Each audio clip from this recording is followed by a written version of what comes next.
Imagine walking down a street where showing your hair could cost you your life.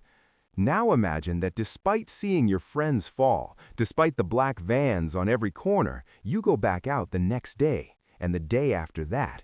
In Iran, the question is no longer just about a headscarf, it's about a generation that has decided they have absolutely nothing left to lose. Today, we're diving into the heart of a revolution that refuses to die, even under the shadow of the gallows. Welcome back. Today, we're looking at a phenomenon that has defied every political prediction of the last decade, the ongoing resistance in Iran.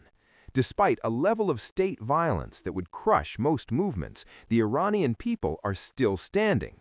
In the next few minutes, you'll understand the three core reasons why this time is different and why the fear factor that once kept the regime in power is finally crumbling.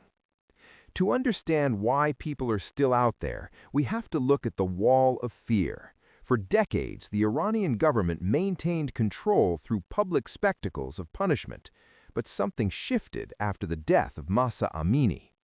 When you push a population, especially a young, hyper-connected generation, into a corner where they have no economic future, no social freedom, and no physical safety, the fear of the state is eventually replaced by a much more powerful force, the fear of a life not lived. As one young protester in Tehran put it, we aren't protesting because we want to die, we are protesting because we are already dead under this system. It's a chilling thought, isn't it?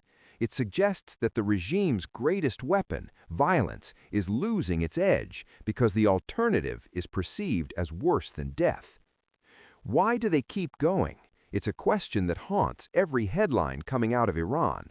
With the death toll now reportedly exceeding 2,000 people in just a matter of weeks, any rational person would expect the streets to empty, but they haven't. If anything, the air in Tehran and Mashhad feels more electric, more defiant than ever.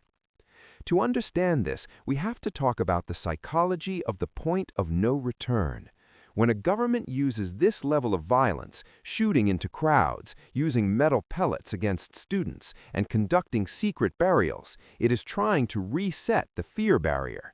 But in Iran today, that violence is having the opposite effect. Every funeral becomes a new protest. Every martyr becomes a reason for 10 more people to step out.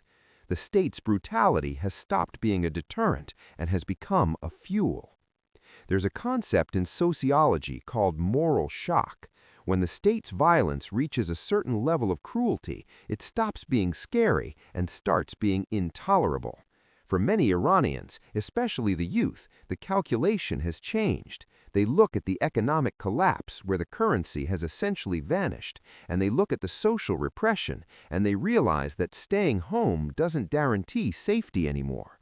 You can be arrested for a tweet, or killed for your clothing, or starve because you can't afford bread. When the risk of doing nothing is just as high as the risk of protesting, people choose the path that offers a shred of hope for change. We're also seeing a massive generation gap in how fear works. The ruling elite are using a 1970s playbook of intimidation on a 2026 generation. This is a population that is hyper-connected. Even with the internet blackouts, they find ways. They've seen the world. They know what dignity looks like. To them, the current system isn't just a government, it's an existential cage. As one young doctor in Rasht recently said, they are killing us to save a system we already buried in our hearts years ago. And let's be clear about the scale. This isn't just one group. We are seeing shopkeepers in the Grand Bazaar closing their doors in strike, alongside students and even ethnic minorities in the border regions who have faced the deadliest repression. This cross-class, cross-ethnic unity is the regime's ultimate nightmare. They can't arrest an entire nation.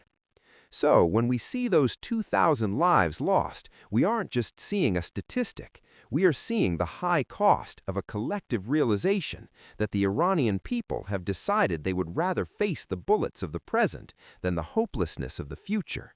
The wall of fear hasn't just been cracked, it has been dismantled piece by piece by the very people it was meant to imprison. If you're finding this breakdown helpful and want to stay informed on global human rights shifts, do us a quick favor. Hit that follow button and leave a review on your favorite platform. It helps us keep these stories moving. Now, let's talk about the generation gap. Over 60% of Iran's population is under the age of 30. These are people who grew up with the internet, who see how the rest of the world lives through their screens. They aren't fighting for a different version of the current system. They are fighting for a completely different world. This isn't a reformist movement. It's a total rejection of the theocratic status quo. And we can't ignore the economic desperation. While the elite live in luxury, the average Iranian sees their savings evaporate due to staggering inflation and corruption. When the choice is between starving quietly at home and screaming for change in the streets, more and more people are choosing the streets. The government can arrest a leader, but how do you arrest a collective realization that the system is broken beyond repair? So, what have we learned today? First, the movement persists because the fear barrier has been permanently broken. Second, this is a youth-led cultural revolution that the aging leadership simply does not know how to speak to. And finally, the intersection of economic misery and social repression has created a perfect storm that no amount of force can easily calm. The fire in Iran isn't just a reaction to one law, it's a demand for dignity. Whether the regime tightens its grip or not, the social fabric of the country has already changed forever. Thank you for spending these few minutes with us, honoring the stories of those who are risking everything for the simple right to be free. Until next time, stay curious and stay informed.